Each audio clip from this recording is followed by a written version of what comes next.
Hey, hello everyone, and welcome back to Beyond the Surface podcast. I'm your host Mohammed, and welcome to another episode of Beyond the Surface. Lately, I've been thinking a lot about happiness actually. Not in the cheesy Instagram quote kind of way, but like really asking myself, what even is it? It's weird, right? Everyone talks about happiness, we chase it, we post about it, we even compare ours to others'. But when you sit with the word for a minute, it starts to feel evasive. Is happiness just a good mood? Is it being successful? Is it peace of mind? Or maybe it's something deeper than we are not even taught how to even define it properly. And that's kind of why I want to talk about happiness today. In this episode, I want to move away from all the noise and go back to what some of the greatest minds in philosophy said about happiness. Because maybe you've been looking for it in the wrong places.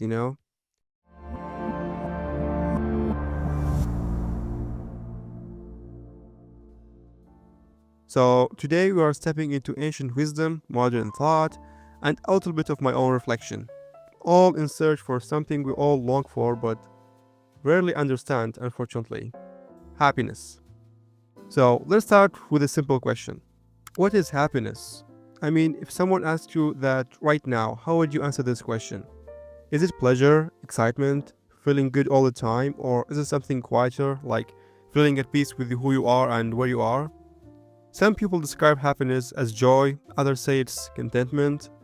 But there's a big difference between joy that lasts a few hours and a kind of deep, stable happiness that doesn't disappear the moment something goes wrong. And then there's this other layer, cultural happiness. Like in Western culture, for example, happiness is often tied to success, achievement, individual freedom. But in other parts of the world, like the Eastern culture maybe, happiness can mean being surrounded by family, belonging to a community, or just living simply without much ambition.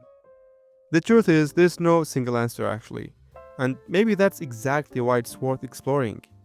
So let's go back, way back to some of the earliest thinkers who seriously tried to define happiness. Alright, let's rewind a couple of thousand years, long before social media, dopamine hacks, or 10 ways to be happy articles. Ancient philosophers were already asking the same questions we are today. What is happiness and how do you live a good life? Let's start with Aristotle, one of the biggest names in philosophy. For him, happiness wasn't about momentary pleasure or emotional highs. He used a different word altogether: eudaimonia. It roughly translates to flourishing, not just feeling good, but being good, living in alignment with your values, your purpose, your full potential. Aristotle believed that happiness came from living a life of virtue, things like honesty, courage, wisdom, self-control. And here's the key: it's not a switch you flip one day. Happiness for Aristotle was a lifelong project, something you become through how you live, how you make choices, and how you treat others. He said, happiness is the meaning and the purpose of life, the whole aim and end of human existence. And then there is the philosopher Epicurus, who takes a slightly different approach to happiness. When people hear his name, they usually think of indulgence or pleasure, like fancy meals or luxury, but that's actually a huge misunderstanding. Epicurus believed that the highest pleasure is peace of mind. He called it ataraxia, a calm, undisturbed state. To him, true happiness wasn't about having more, but about needing less. He said something beautiful actually. If you wish to be rich, do not add to your money, but subtract from your desire. Think about that for a second. In a world where we are constantly told to upgrade, achieve, get more, what Epicurus is saying is maybe we'd be happier if we just stopped wanting so much. And then we have the Stoics: Marcus Aurelius, Seneca, Epictetus. These guys believed that the key to happiness is control over your own mind. They thought the world was chaotic, unpredictable, and often harsh, but our power lies in how we respond to it. Epictetus famously said, "It's not things that disturb us, but our judgment of them." In other words, stuff happens, good and bad, but your peace, your happiness depends on how you interpret those things. You can't control the weather or other people or even your own circumstances sometimes. but you can control how you respond. Stoicism teaches you to shift your focus inward, to stop placing your happiness in things outside of you, because those things can be taken anytime. And what's cool is that a lot of modern therapy, like cognitive behavior therapy or CBT, is actually rooted in these Stoic ideas. So, in a way, these ancient voices are still shaping how we deal with anxiety and unhappiness today. When I first read the Stoics, something about them just clicked with me. That sense of detachment they talk about. It's not about being cold or numb, it's about not letting every little thing control your peace. And honestly, that's something I think we all could use more of. By the way, if you are interested in diving deeper into Stoicism, we actually did an entire episode about it in the past. You can check it out right now. So, ancient philosophers like Aristotle, Epicurus, and the Stoics gave us timeless wisdom. But as time went on, other thinkers started adding their own layers to our understanding of happiness. In the modern world, happiness became less about virtue or peace of mind and more about individualism, choice, and personal freedom. John Stuart Mill, an English philosopher, was a big name in this shift. He argued that happiness is about pleasure, but he wasn't talking about just any pleasure. He believed in higher pleasures, those that come from intellectual pursuits, art, culture, and meaningful relationships. Mill famously said, "It's better to be a human being dissatisfied than a pig satisfied. Better to be Socrates dissatisfied than a fool satisfied." So, he was actually drawing a line between fleeting, shallow pleasures and deeper, more meaningful sources of happiness. So, for him, happiness wasn't about accumulating as much pleasure as possible, but about seeking those experiences that lead to intellectual, emotional, and moral growth. Now, let's explore what existentialist philosophers said about happiness. Philosophers like Jean-Paul Sartre and Albert Camus questioned everything about life, including happiness. They believed happiness wasn't something that could be handed to you by society or religion. Instead, it's something you create for yourself. Jean-Paul argued that life has no inherent meaning. It's up to each of us to give it meaning. Happiness in this context is about taking full responsibility for our actions and choices. Camus, on the other hand, argued that life can feel absurd. We search for meaning and we might never find it, but in that absurdity, we can still find a form of happiness just by embracing life as it is, with all its contradictions and imperfections. Camus described happiness as a form of rebellion against life's absurdity. He said, "You will never be happy if you continue to search for what happiness consists of. You will never live if you are looking for the meaning of life." These existential thinkers were challenging a very different worldview. Happiness to them wasn't just about pleasure or achieving goals. It was about creating meaning, finding freedom, and accepting life's uncertainty. Now, let's talk about psychology. What a great psychologist said about happiness. Let's take Martin Seligman as an example, who is the founder of positive psychology movement. Seligman's approach was a huge shift from traditional psychology, which focused a lot on treating mental illness. Positive psychology is about studying what makes life worth living and how we can intentionally cultivate happiness. His research shows that happiness isn't just about external factors like wealth or even fame. It's all about internal factors, things like gratitude, mindfulness, and building strong relationships. According to Seligman, happiness is the result of finding balance between internal and external elements. It's not just about having good feeling or achieving success, but about connecting deeply with others, having a sense of purpose, and growing as a person. So, in many ways, modern philosophy and psychology have begun to overlap, offering us a more holistic view of happiness. It's not just about one thing, it's about a whole system of factors working all together. In our world today, we are bombarded by endless options, quick fixes, and material desires. But these philosophies help us take a step back. They remind us that happiness is complex and that we have the power to shape it in our lives. All what we have to do is just personalize happiness. Alright, now let's zoom in on a concept that has been around since Aristotle's time actually, the golden mean. Aristotle believed that happiness doesn't come from extremes. It's about finding balance in all areas of life. Too much of something can lead to suffering, and too little can leave us unfulfilled. Think about it for a second. Too much ambition and you burn out, but too little and you might feel aimless. The key here is moderation, striving for balance between excess and deficiency. Aristotle once said, "The good for man is an activity of the soul in accordance with virtue in a complete life." The golden mean isn't just about happiness. It's about living well, making thoughtful, balanced choices that lead to a life of flourishing. It's also a reminder that happiness isn't a destination. It's a process of continual adjustment, striving for balance in our relationships, work, and personal growth.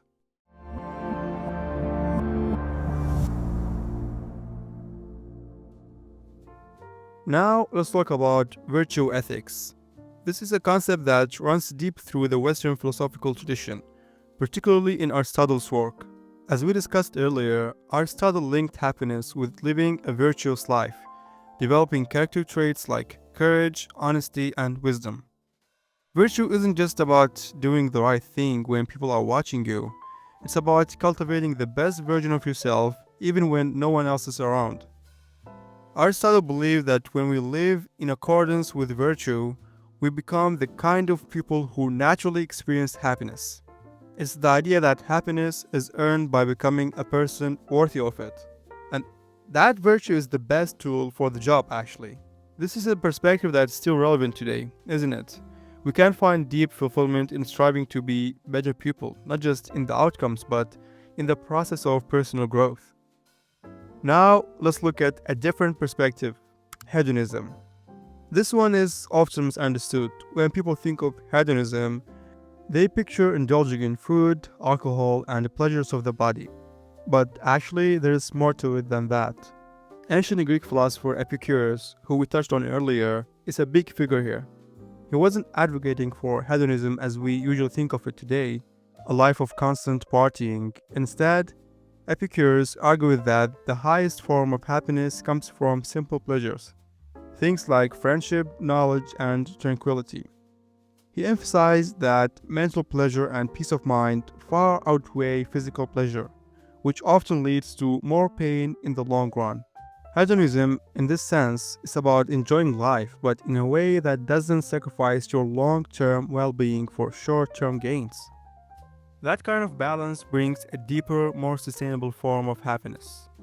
Another philosophy that offers a unique view of happiness is Daoism, a Chinese philosophical tradition. Laozi, the founder of Daoism, believed that true happiness comes from living in harmony with the Da, the nature law of the universe. In Daoism, happiness isn't something you chase. It's about something you experience by letting go of forceful control and allowing life to unfold naturally. Laozi once said, "A journey of 1,000 miles begins with a single step." It's about accepting life's imperfections, trusting the process, and learning to be at peace with what it is. Daoism reminds us that we don't need to manipulate or fight against life to be happy. Sometimes true happiness comes from just letting go and flowing with the rhythm of nature. That's why we see a huge difference in understanding happiness in the Eastern and the Western culture, because they just see happiness from different point of view, which is totally fine, by the way, because as I mentioned earlier, there's no single answer to happiness because every society, every civilization just personalized happiness to what they believe in. For example, Romans tied happiness to alcohol and simple pleasures. They just experience happiness by humanizing and just doing all these pleasures, and it's totally fine, by the way. I'm just trying to give you a broader view of happiness. On the other hand, the Eastern cultures, for example, they just experience happiness by meditating, doing mindfulness, and I don't know, just doing their own stuff. For me, myself, I just experience happiness firsthand when I just finish reading a book, for example, because I just feel over the moon after reading something valuable or something I really care about and I'm interested in. For example, after I finish reading a book about psychology or philosophy, I just feel so happy that it's just incomparable, you know? For example, last summer when I got promoted in my previous job, I was promoted to sales manager, you know, like it was a huge thing. I was happy maybe for like a day or two, but then it was pretty normal to me. But yesterday I finished reading a book about psychology called Psychology 101 by Adrian Fernham. I was so happy that it's just the amount of happiness I experienced yesterday, it's incomparable to the amount of happiness I experienced last summer because they are just so different things. My understanding of happiness is just about gaining intellectual knowledge, you know? That's it. That's for me, for example. Maybe for you it's different. I cannot tell. Just tell me, you know, in the comments. What's your understanding of happiness?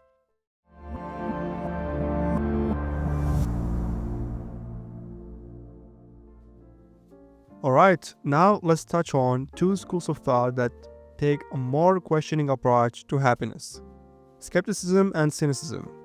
Skeptics believe that certainty is often elusive, especially when it comes to things like happiness, for example. They argue that our perceptions can be unreliable, and because of this, we should approach the pursuit of happiness with caution. For skeptics, happiness isn't something we can definitely know or achieve. It's more about suspending judgment and learning to live without being fixated on outcomes. On the other hand, cynicism takes a much more critical stance. Ancient cynics like Diogenes believed that the pursuit of wealth, power, or social status misguided. They argue that happiness comes from living in accordance with nature, rejecting societal norms, and embracing simplicity. Diogenes famously lived in a barrel, and he believed that self-sufficiency was the key to happiness. While these perspectives may seem extreme, they challenge us to reflect on what we truly need for happiness. Are we too attached to material things or external validation? Are we putting too much emphasis on achieving things that might not even lead to true fulfillment? These are all great questions. We better should take them into consideration. Finally, let's wrap up with this thought. What if happiness itself is the ultimate goal of life? Philosophers have debated this for centuries. Some argue that happiness is the purpose of life, and that all our actions, whether they are about love, work, or ambition, are ultimately directed towards this goal: happiness. From ancient times to today, the pursuit of happiness has been woven into the fabric of human existence. Whether it's through virtue, pleasure, wisdom, or even questioning everything, we are all searching for that sense of fulfillment and peace. And here's the thing: happiness isn't one size fits all. It looks different for everyone, isn't it? And that's okay, by the way, because happiness is so subjective. It's about finding what brings you peace and meaning in your own life. Now that we have explored different philosophical views on happiness, let's talk about how to live a fulfilling life in the modern world with an important caveat: culture matters. You see, happiness is deeply tied to our culture. What brings fulfillment in one culture might not be the same in another. Take, for example, individualism versus collectivism. In many Western societies, happiness is often seen as a personal journey. Achieving personal goals, expressing individuality, and having the freedom to choose one's path. The idea of self-actualization is key, where success and happiness are measured by how much you can do for yourself. But in many Eastern cultures, happiness is tied to the group. The idea of collectivism means that happiness comes from being part of a community, fulfilling familial obligations, and contributing to the well-being of others. You see, success isn't just about personal achievements, but about the harmony and prosperity of the whole family or society. This difference is reflected in the philosophy of Confucianism, which places great emphasis on social harmony, respect for elders, and fulfilling one's duties. In many cultures, particularly in Asia, the fulfillment of one's role within the family and society is seen as an essential part of a meaningful and happy life. Now let's talk about how individualism can influence the pursuit of happiness. In cultures where personal freedom and individual success are highly valued, it's easy to become obsessed with material wealth, career advancement, or personal status.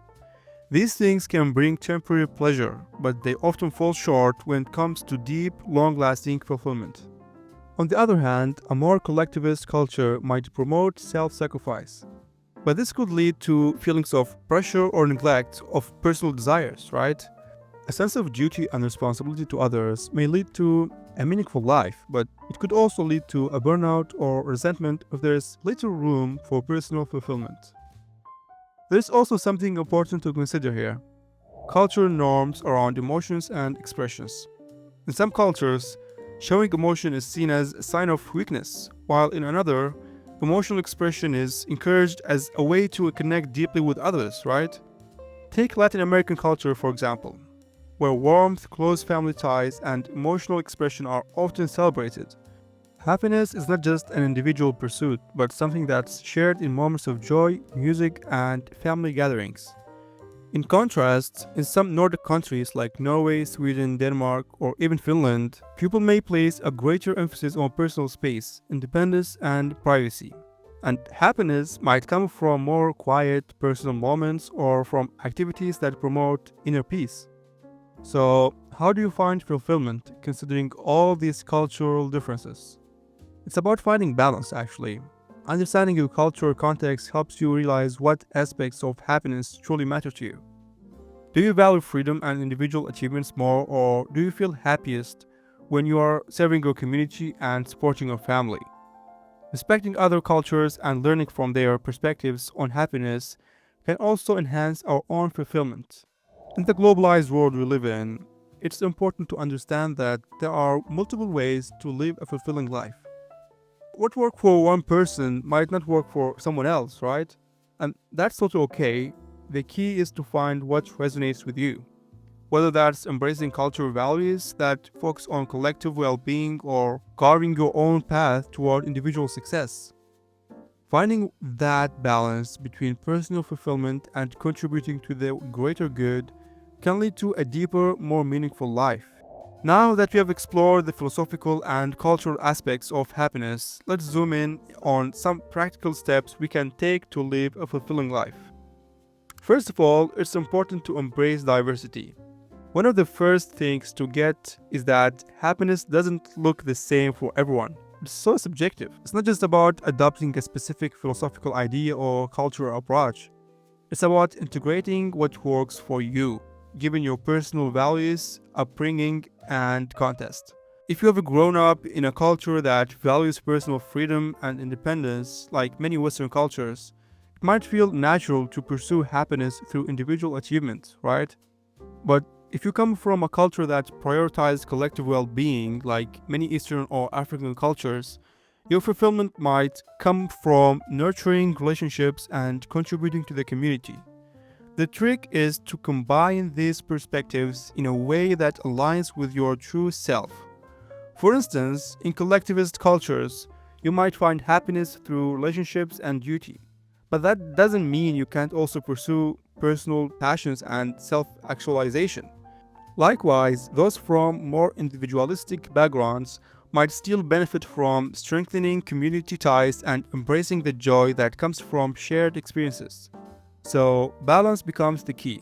In the pursuit of happiness, it's not just about doing more, whether that's more work, more relationships, or more personal success. It's about being more, being present in the moment, being mindful of what truly brings you peace and contentment. A simple practice like mindfulness can help you step back and assess whether the path you are on aligns with your values or not. Are you pursuing happiness based on external expectations, or are you finding it within yourself? Think about what's important to you. Is it connection? Then focus on nurturing relationships. Is it personal growth? Then invest time in learning and development. Is it peace and tranquility? Then create space in your life for rest, reflection, and stillness. In a world that often pulls us in many directions, these simple practices can bring us back to what truly matters, Whether you are influenced by individualism or collectivism, Eastern philosophies or Western ideals, there are ways to craft a life that's fulfilling according to your own terms. No matter what culture or philosophical background you come from, remember this: happiness is not an endpoint, it's a journey. It's about balance, reflection, and staying true to what resonates with your inner self. There is no single formula, but there are many paths to fulfillment, and each one offers a unique perspective on how we can find peace, purpose, and happiness in life. As we wrap up this episode, I want to leave you with this thought: happiness is a choice, and it's up to you to define it. Whether you find meaning in the simple pleasures of life, the pursuit of personal achievement, or the connection to others, the key is to be intentional. Happiness doesn't just happen, it's something we create and cultivate through our choices, our mindset, and the values we hold dear.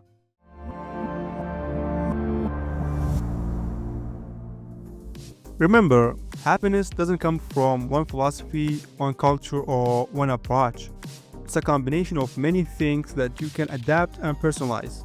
So take what you have learned, reflect on it, and make it your own. No matter your background, your culture, or your personal journey, you have the power to craft a fulfilling life. Take it one step at a time, and remember that fulfillment is about living in alignment with your values, embracing the present moment, and finding joy in the journey. Thanks for listening today, and as always, I hope this episode sparks some deep thoughts and ideas about what happiness means to you. Stay curious, stay intentional, and keep digging to find your own path to fulfillment and happiness.